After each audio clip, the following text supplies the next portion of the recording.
Greetings. Dumela, sawubona, sakpase, namaste, upshin, dubra otra, assalamu alaikum, hotep, buenas noches, bonsoir. What's going on? Welcome, everybody, to episode 55 of the Lott Carey Women in Service Everywhere Digital Couch. My name is Doria Larrier. I am the host of the show, and I'm extremely proud, blessed, and humbled to be in your space this evening for a little bit of housekeeping so that we can make sure that we address all of the people who need to be elevated and lifted up in this great space. And so, on behalf of Reverend Emmett L. Dunn, the Executive Secretary Treasurer, Dr. Jesse Williams, our President, Dr. James Victor, our first Vice President, Dr. Robert Scott, our second Vice President, Reverend Dr. Brendan McBarrow, the President of the Lott Carey Women in Service Everywhere, Sister Lynette Richardson, our first Vice President, Minister Brenda Troy, who is our second Vice President, excuse me, and Deacon Charles Materio, our Men on Missions team leader. We want to thank you all for your presence this evening. Last or 2 weeks ago, maybe it's 3 weeks ago now. It doesn't even feel like it was that long ago. It feels like a moment ago. We were at our convention. We were at our national convention in Philadelphia, Pennsylvania, and we had the Women in Service Everywhere. We had the awesome experience of engaging in a SALT conversation. If you're not familiar with what SALT is, it is the serving and learning together arm of Lott Carey Wise.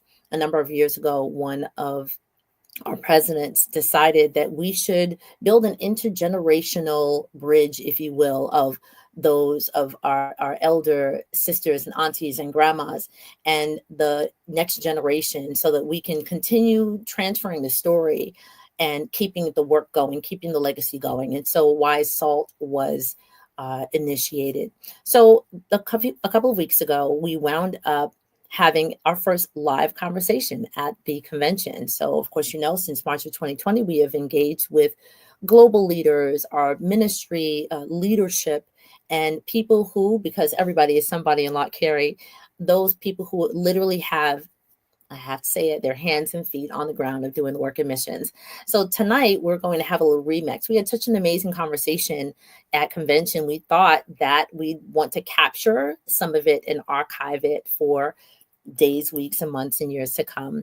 So please join me in welcoming some of the guests that we had at that conversation. And there might be another person who will pop in. We will introduce ourselves, engage in a little conversation, sort of do a little recap of what we talked about at a few weeks ago in Philadelphia. And if there are any questions or comments, please drop them in the chat. We are on Facebook and YouTube, and so we can see things on YouTube. And I'll probably open up another platform and see it on Facebook. And let us know if you have any questions. It was an amazing conversation. We just want to bring it back to you. So please help me welcome to the stage, and that will be Sister Kennedy Cooper. She'll be joining us. Here we go. And then we also have Reverend Rachel Baltimore. And some of you just heard her a few days ago if you were on the prayer call. And we also have Pastor Maya Feemster Jones, who is joining us as well. And we might have another person pop in, but that is on that person's calendar. So I'm going to give each person a moment to tell you who they are. And we are looking for definitely representatives of these ladies, their church, their community, family. If anybody wants to say, hey, give them a little shout out. Of course, they're going to tell us the churches that they hail from and what brings them to this table. So Sister Kennedy, then Sister Maya, Reverend Baltimore, please join in. Thank you so much. Good evening, everyone. So my name is Kennedy Cooper. I currently live in Richmond, Virginia. My church is Spring Creek Baptist Church, where the pastor is Reverend Dr. Kenneth D. Cooper. That's just a little bit about me. I was a Lott Carey baby, and now I'm a Lott Carey adult. So really excited to be here today. Pastor Maya? Wait, we can't hear you. There we go. Good evening. My name is Maya Feemster Jones. I am from Cramerton, North Carolina. And if you don't know quite about the country, I'm probably about 10 miles southwest of Charlotte. So 10 minutes from the airport, if you think about that location. I pastor Mount Moriah Missionary Baptist Church in Marshville, North Carolina. I am fifth generation preacher, third pastor, first female in my family, and the first in my church history as well. I am a mother. I'm working corporate America. I'm co-vocational. I pastor. I do quite a lot of things, but in all things, my heart is passionate for serving the Lord's people. So I'm grateful to be here. Thank you, Dorielle. It's so good to see my sisters again. And I'll pass it right on to Reverend Rachel. Good evening, everyone. Again, so glad to be here with you all. My name is Rachel Baltimore. I live in Northern Virginia, right outside of DC. My church is in Chantilly, Virginia, the International Community Baptist Church. I am the assistant pastor of our church, and our senior pastor is Bishop Carol A. Baltimore. I am a advocate. I'm a sister. I'm a missionary. I am a lover of God's people. I have a psychology background, and so I'm always down for the hard conversations, getting to the root of who we are, why we do what we do, and how we can use that information to grow and be better in Christ. And so I'm just glad to be here, offer anything that I can to the edification of the kingdom. Okay, and so let me sort of circle back around. I'm Doria Larrier. My home church is Salem Missionary Baptist Church. My pastor is the Reverend Dr. James Arthur Thornton. And if I don't do this, I can't continue to have a healthy childhood. So I'm going to pop up that my mom is here watching. My mom is a top fan. And so she always is waiting in the wings at like 6:30, waiting for us to go on. So she just made me some muffins. So I have to say thank you in a public way. All right, there we go. Now we can continue. So prayerfully, we'll also see other people from our churches or, maybe our extended communities who will pop in. We're very, very thankful. Before I say anything else, we're very, very thankful and grateful to Dr. Brenda McBurrow, who is our president, who has allowed us space for our voices, our collective and ever youthful voices. Oh, wonderful. So we have another person. Yay. We're going to get our last person to pop in, and that is Sister Angela. And literally she is at like a sports game with her son. So we're definitely going to let her pop in and just say, hey, before we continue the conversation. Let's see if we can do this right. Hi. Hey guys. Excellent. Sis, you are right on time. The Lord is working miracles. So we just sort of gave like our name, where we're from, and how we initially got connected to this. So bring it back for us. All right. So I'm Angela. I got connected with Lott Carey through Alfred Street Baptist Church. Initially through my mother. She was the late Rose. She was the wise president. So Lott Carey has been in my life for a very, very long time. So there we go. There we go. We appreciate it. And we know that if the Wi-Fi isn't Wi-Fiing and you pop out, unexpectedly, we totally understand that. So I'm actually going to ask the next question, pop it to you, just in case you have to leave earlier. Okay. Sure. Okay, great. So one of the things that we talked about during our, digital couch a few weeks ago was, and this may literally be the moment to sort of elaborate a little more, what our parents have done, because in essence, all of us have been in church ministry. We've grown up within the church. Reverend Rachel, you are a child of pastors of a church. Pastor Maya, you are child and grandchild. Kennedy, you're child of, pastors. Angela, your mom. Like, we've all had our parents to bring us, so we didn't know anything because they volunteered brought us, right? We showed up, but then something else kept us sitting in the seats. Something else kept us connected, and so we know that our parents do what they can to embed and instill and ingrain not just God's word in the Bible, but also the work of helping out our neighbor, and our neighbor, of course, can be across the street, across the city, town. Reverend Rachel, definitely, I want to hear about yours, because hers literally is on a different landmass, that she's done some serious mission work. How do you feel that, let's say, when you walk the streets now, the impact of what our families have done for us, how does that give us a new set of lenses when we look at the people who are around us, that probably our peers who are not in the church and the mission work, how they look at life a little differently? So the question is what? How? So, like, how has our life being Mm-hmm. brought up in this mission work, how does it provide us like a new set of lenses Okay. that may be different from how our peers look at life, and like helping their neighbor? Definitely. So the one thing that I can actually remember as a child is making sandwiches to go out to the homeless in the Washington D.C. area almost every Saturday. I think I was like 6 or 7 years old. So growing up, always being outside, always giving, always having somebody's house that we're going to, somebody coming into our home, somebody we had to help at the church. I have just embedded in always helping somebody, whatever that may be, and however I'm able to do that. So I appreciate my mother being that mother where every time we turned around there was somebody we had to help. I didn't know we were helping them at that time. We were just doing what we do. So that's how I grew up, as far as being in the missionary world, where wherever we went, wherever whatever we were doing, we were always assisting and helping and always spreading the love of God all everywhere that we went. Excellent. So we can pass the mic. Who'd like to chat next?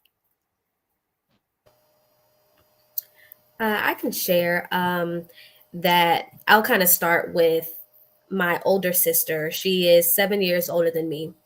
And she decided to go on her first mission trip at 11 years old to the Philippines. So that is the type of upbringing that I have been raised in, to be bold and courageous at a young age for a purpose. And that purpose is to help somebody get to know Jesus Christ.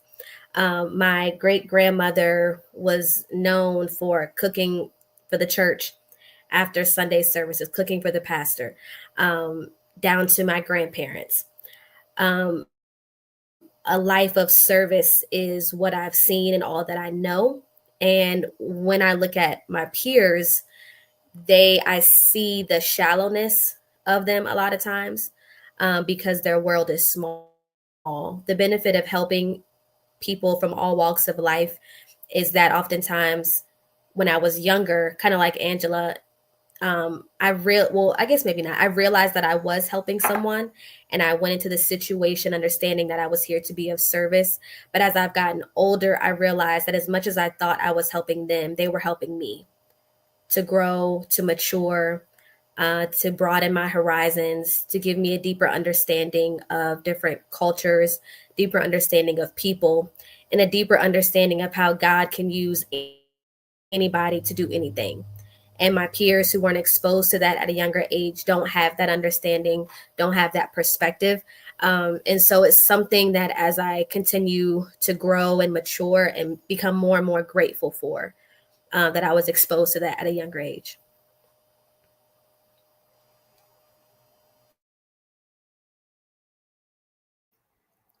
Sister Kennedy? Um, I think that's an interesting question for me. I think one of the things, to kind of echo what's already been said, is that my parents kind of displayed this mindset, this expectation that you are meant to serve and God called you to serve. And I think it went back to, talking about our gifts and how in everything use your gifts and you'll figure it out as you continue to put yourself out there. But I think more so interesting for me is that my parents, I felt like in a way kind of made it clear you're not too far off, and not in such a way where it's like you have what you have because God is so good and he is so merciful and he is so gracious and he loves you, and this is what you have. But anything at any given moment, it can change. And if that were you, how would you want somebody to respond? And I think having that mindset also developed a heart posture where I'm nobody's savior. I'm not doing anything out of pity, but just truly out of the goodness of God, of being a good steward of the things that he gave me and how I can now give it back to him and to other people through service. And I think to my peers, I'm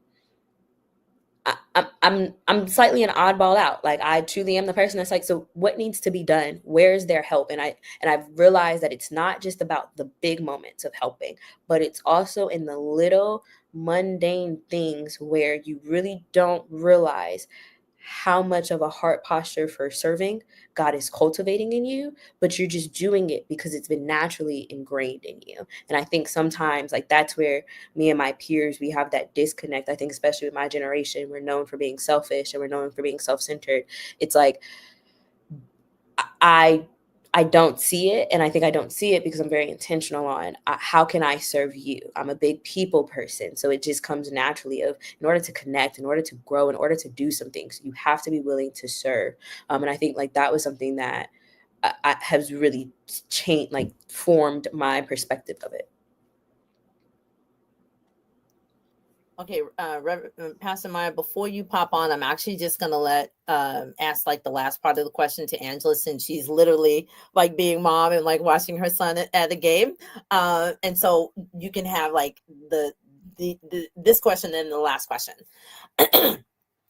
So Angela, so this last question for the group: as you're growing your son, and the other nieces and nephews that are in our, extended church family community, or your neighbors, what would you say about, and this is whether or not you've taken a physical trip across to, like, a plane to across to do mission work, what suggestion or advice would you say to a younger person about how missions matter or why they matter? So I've never gotten on a plane to do missions work. I usually just do it within the community. However, I think that I would actually tell someone in a younger generation under me that it is a call from God. We are mandated to do the work of God. That is missionary work. Um, whether it's feeding the homeless, whether it's clothing, whether it is just giving a word of encouragement, whether it's just loving up on someone, however that looks for you. Like, each of us have our own different type of calling, which in essence is some type of missionary work. So it's up to us to figure out what it is we are called here on this earth to do. What is our purpose here, and go forth. So that would be my advice. And like, the kid actually just walked out, so it's pretty cool. Okay, perfect. Yeah, I didn't want to like interrupt. Your focus now needs to be on your child. So if you have to pop out, I totally understand. As a matter of fact, I'm literally just going to get a picture of us quick. We don't have to have the cups because I know Angela doesn't have the cup, but we'll just get our picture now. That's okay. We totally understand. All right, just everybody posture. Of course, we're fabulous. All right, I think I got it. Good. All right, thanks, Angela. We appreciate you. Thank you guys so much. You guys enjoy the rest of your time. All right. Thank you so much. So Reverend Maya, if you want to like try to start answering those two questions, and then I have like a last question that we'll all chat about. So how do you, it's like the peer work, who on your peer level understands the work that you do, right? You have a smaller group because you're in the ministry, you're doing it, even though you're bivocational. Excuse me. But then what do you say to the next generation about what their calling is, or like doing the mission work? So I'll say this. I come from a generation where we didn't have a choice to serve. We were taught to serve because our parents served. And when they served, we served along with them. I think I understood my calling at the age of 5. My father pastored a mid-sized church, probably 600 to 700 members, seat, a decent sized church for the South. And he was there 26 years before he went to another church, but that's where I grew up. And he started a prison ministry, and no one from the church wanted to pick the residents up from the prison. So my mom, must have been in '89. My mom drove a Lincoln Town car. It was brown. I'll never forget it. And that's when seatbelts were not individual. That's when seatbelts went all the way across everyone, right? So dad would pack 2 suits. He would go to the wardens. We pull in together, and I have a brother that's 19 months older. So it'd be 4 of us in the car, and he would pick up 2 gentlemen from the Dallas prison camp. And he would take the suits in. They would get changed into the suits. They would get in the car, and one of us would be in the back, in the front, in the middle. One would be in the back. And we had to address them as Mr. Friday and as Mr. Lucas. We were not allowed to call them by their first names. And so one thing I recognized them then is the power of humanization, and also respect, no matter what event happens in your life, that does not preclude you from being respected. So as a servant, I've learned to be respectful in all things, and allow people to teach you how to treat them. I remember Mr. Lucas' first Sunday there. Mr. Friday just walked through the door and sat down like, this is my church and I don't care what y'all say. He just sat down. He was cool. But Mr. Lucas got to the door and he looked inside of the church from the window at the door, and I was not big enough to see through the window, but he started sweating and he turned red. And so me being me and me being a little PK, I just pulled the door open and I looked up at him and I grabbed his hand, and I just kind of pulled him in the sanctuary, and we sat down together on the second row where all first ladies sit at in the church, but with my mom. And we sat there during the service, and it was just an enjoyable time. I saw him sway and clap and all those things. And so then I realized that God had really placed it in my heart to serve and touch those who are invisible, whose lives have been silenced due to trauma, or who don't have a sense of belonging because of circumstances and situations, or even things that they're born into. And that's just where my passion to serve has always lied. Yes, at one point in time, the faith that I was taught and the faith that I grew into came in conflict with each other. And it took me away from the church for 3 years. The physical church I left for 3 years. And I returned because my father begged me to bring his granddaughter to church. And I came because I was told to, right?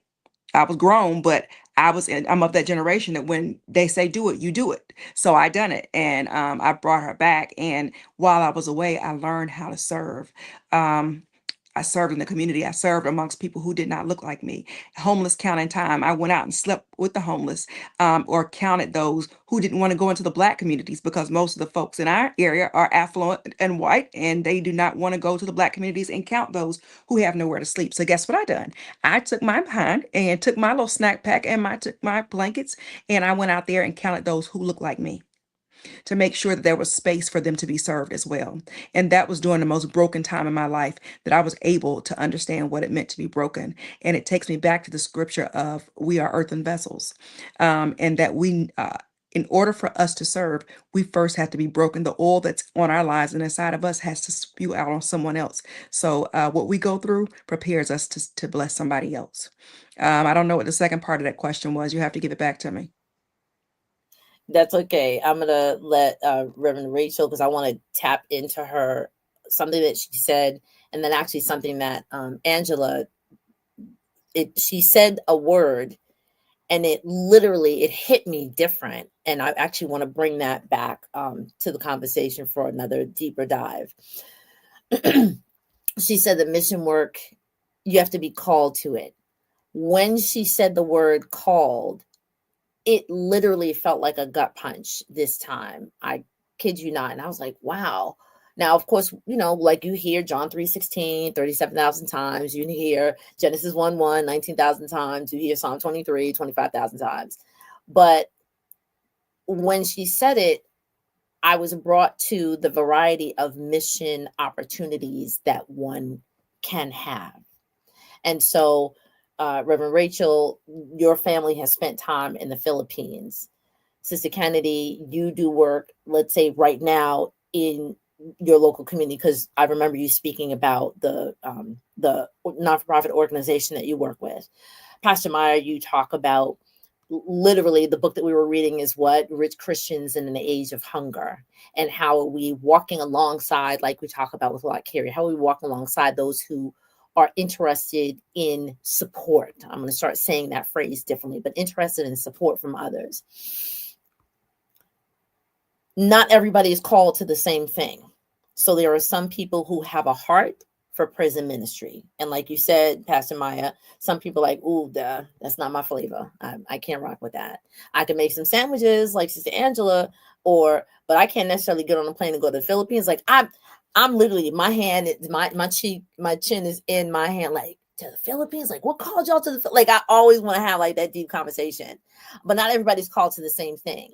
I think what we do very well in Lott Carey is that we provide a variety of people, a variety of opportunities to either send, to pray, to advocate, to bring awareness, to be an ally, and then to align and go. So what mission work may have looked like to, let's say, Kennedy, let's say your grandparents, Pastor Maya, Reverend Rachel, I'm just talking about generational, right? Rachel, Maya, your parents and your grandparents looks different for let's say the three of us that I just mentioned. Mission work kind of looks like one thing because of what we know our parents and grandparents to have done. To Kennedy, it may look different because of the age band. And so for like the first three that I mentioned, we may say, okay, we're accustomed to hearing that people go. Because I always tell my story about watching the people before 11 p.m. when TV went off of the Feed the Children. And that was my only aspect of what mission work. I did not know it was making the sandwich. I didn't see that as big mission work. But now I'm like, oh, there are many, many opportunities that we can do. So we're all doing it. We're all called to doing something different. And as we have these conversations, at least we're bringing the options of what mission work can look like to a broader group of people. Because if someone's afraid of flying, they're still a missionary. Why? Because their intention is to support somebody that needs some help, right? And so if it's called that, I think it makes it easier and more palatable. And I'm using the word palatable because one may go, one may send, but they're all doing the same thing. And people need to be acknowledged and appreciated and affirmed for the mission work that they're doing. So I just want to sort of speak back to that because it hit me different. When you're called, you're not called to the same thing that someone else is called to. So, Reverend Rachel, one more thing about the going to the Philippines. Can you just tell the story of why the Philippines was chosen? Because I think more people need to know that. Well, my grandfather, it's been about 40 years now that we've had our established footprint in the Philippines. So what started off as just, he has been to 6 continents. So he's been on many, many mission trips. And so this was just another mission trip that he was going on to the Philippines. But his heart was drawn in a special way to a group of young people, 19 to no more than 30 years old, that were on fire for Christ and that just needed someone to support them in the desires that God had placed in their heart, meaning financial support, spiritual guidance, counseling, and a covering. And so that was the reasoning, I believe, that God truly brought my grandfather to the Philippines to give these people support and going into very rural areas that had gone, I'm trying to word this right, they had been overlooked completely in the country. And so our teams have been diligent and serious about going into very rural areas, going into Islamic territory. A lot of our pastors, one church specifically, Pastor Annabelle and Pastor George, their Sunday morning services are often interrupted by bullets from rebel soldiers that are fighting in the area. And so in the middle of worship, they have to lay down, wait till the bullets stop, and they go back to worshiping. And so I'm so grateful for the obedience of my grandfather, because without um, that, these people who deserve to have heard the name of Jesus Christ never would have.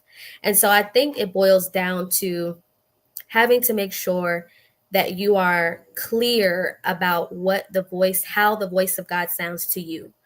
I think that also in knowing your calling and your area of mission work, rest in knowing that God may not speak to you the way he speaks to me, but I'm sure that when he speaks, what he's saying is from him. And so that's a major part of knowing where your space should be, knowing what you're called to. We also had um, one of our themes 2 years ago was the combination of missions and social justice. And in this Northern Virginia area, specifically right outside of DC, we're, at the center of all that's going on politically in our country right now. And so understanding that though you may not be called to fly on a 24-hour trip, which I'm getting ready for next year, so y'all pray for me, a 24-hour trip to the Philippines, you can be called to petition your representatives, to speak out about the human rights that are being taken away, to speak out about the social services that are being stripped. That is missions. Being an advocate for being an advocate in society to make sure that the things that we need to live day by day are upheld is part of being a missionary. People need to eat. They need somewhere to live. They need clothes on their back. They need proper education, and they need to be safe, right? That's essentially what we're called to do in the Bible. Clothe, feed, right? Tend to those that are sick.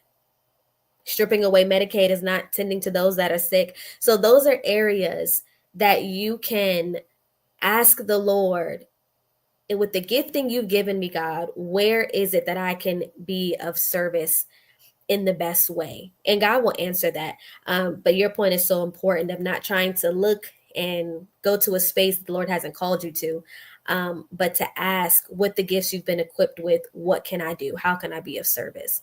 And so even now venturing to Liberia, a trip to Liberia was amazing for me. And understanding that Philippines and Liberia have two different looks of people, but the heart and the culture is so similar. And that Can I is ask, the I'm sorry, can I ask Mhm. a question?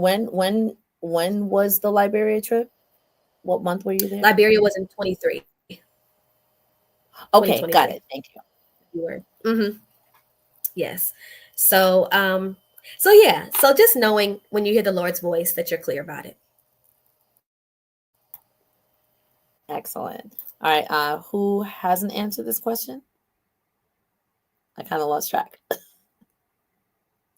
I think you got it. Yes. I think everybody has like summed it up very much so. I think it has been well said of just being very intentional on seeking out God's voice and knowing what God has in store for you, and in trusting enough in yourself and your discernment to know that it is God's voice and where he's calling you to go. Now, I am a firm believer that when you do maybe not make the right decision, God uses everything. But it also is better to be in alignment and to feel in alignment and to know that what you're doing is correct. But that's it. Excellent. Excellent. This has been, I think, an amazing conversation. Now, of course, for those people who are actually watching the digital live or digital couch live version, there was a little like entering of the spirit that kind of took over the place. And if you know, if you were there or if you were in the room, it came off in a different light. So I actually want to just bring back one of our little pieces, which started this whole flurry of excitement. We are celebrating our 125 years of women in service everywhere. And for the remainder of this year and probably a couple of months into 2026, we will continue to speak to women who have, what's the phrase? Born, what is it? Born to something in the heat of the day. What's that phrase that we use? Borne the burdens in the heat of the day. Do y'all recognize that phrase? Oh, jeez. All right. I'll figure it out. Anyway, so, but who've been on the battlefield? How about that? Who've been on the battlefield for a long time, and who have definitely done some great work, and we definitely want to pinpoint and archive their voices. I'm very, very fixated on getting the sounds and the intonations and the amazing brain and mind and heart and soul that has existed for the decades until now. And of course, we want to continue to chronicle this work of why we come to missions, why we are mission minded, and how we want other people in the world to know it doesn't take a whole lot, but it takes a heart, a mind, and a soul. It could just take a penny, it could take 10, 20, 30, whatever. It could take a trip. But if you just have the heart and the soul to help somebody out, that is missions work, and that's doing the work of the God who created us all, and literally and figuratively helping a brother and sister out. So I want to thank you once again for coming back and doing this remix. And to all who are here, we also just want to let you know that we had some amazing memorabilia, which I will add to our streams so that people, if they would like to celebrate and commemorate and memorialize the involvement of the work that Lott Carey Women in Service Everywhere has done for the past, let's say it together, 125 years. We've been doing this great work. We will provide the opportunity for you to access and acquire those things. So let me at least pop up a couple of people who are in the YouTube chat, because they are here. And so we want to say thank you to Elizabeth Moore. Let's just call her our paparazzi. She is our paparazzi. She is the sister who is always there with the 2 cameras and the cell phone and getting all the pictures. We love you. We love you. Now, I'm not really sure who this is, JT. I'm not really sure who JT is. If you're still here, please let us know who JT is. Enjoyed my time with you all in Philadelphia. Glad this popped up for me. Thank you. And of course, our president is here, Madam President Brenda McBurrow. Thank you, Dr. McBurrow. Thank you so much for allowing us this space to, again, continue to share the great work that God has called us to do. And I'm always reminded by just saying that not everybody's called to do the same thing, but whatever it is that you are doing, what do we ask to do? Do it all to the glory of God. So I ask that all of you please join us. Be right back here the first Thursday of every month. Also, shout out to Reverend Rachel Baltimore. She's doing double duty this week. She was our prayer call. Woo, look at that, right? She had to wipe the fur off her brow because she was on Labor Day, y'all. On Labor Day, where everybody's supposed to be rolling over, right? She was up at 6:30 in the morning giving the word. So we thank you. Oh, thank you. Okay, here's my mother. Thank you, Mom. It's borne the burden in the heat of the day. Thank you, Mama. I appreciate you. Yes, my mother is Sunday school teacher, superintendent emeritus of 40 plus years. And then I decided to sit in her seat for a minute. So peace and blessings to everybody. So good night. Again, we will see you on the first of the month for the prayer call, 6:30 in the morning. If you're a part of the Lott Carey Wise Salt Facebook group, please join us. Invite a friend, tell a friend, share this information with your church so they can hear not just these stories, but also what's happening over there, which really is happening over here. It's just a different zip code and country code because it's the same issues, just a different location, and how we can do that which we can, again, by praying, by advocating, by raising funds, by sharing the word, by going if we can, and just or letting people know that somebody somewhere else has the same issues that we do, and we can help them all. And if not on the prayer call, then please join us here on the first Thursday of every month for the Lott Carey Wise Digital Couch. I thank you all. Last words, Sister Kenny, Reverend Rachel, Pastor Maya, and then I will say goodnight to everyone. Any last word, Kenny? You're okay? You're good, Reverend Rachel. Just want to always just say thankful to be considered, thankful to be a part, and I'm excited for what is ahead in the next 125 years. I always end with an old English prayer. May the road rise to meet you. May the wind be at your back. May the sun shine warm upon your face. May the rain fall soft upon your fields. And until we meet again, may God hold you in the palm of his hand. Love you all. I love it. I love it. All right, everyone. We will see you all in a few weeks. To my guests, stay tight, okay? Good night to everyone.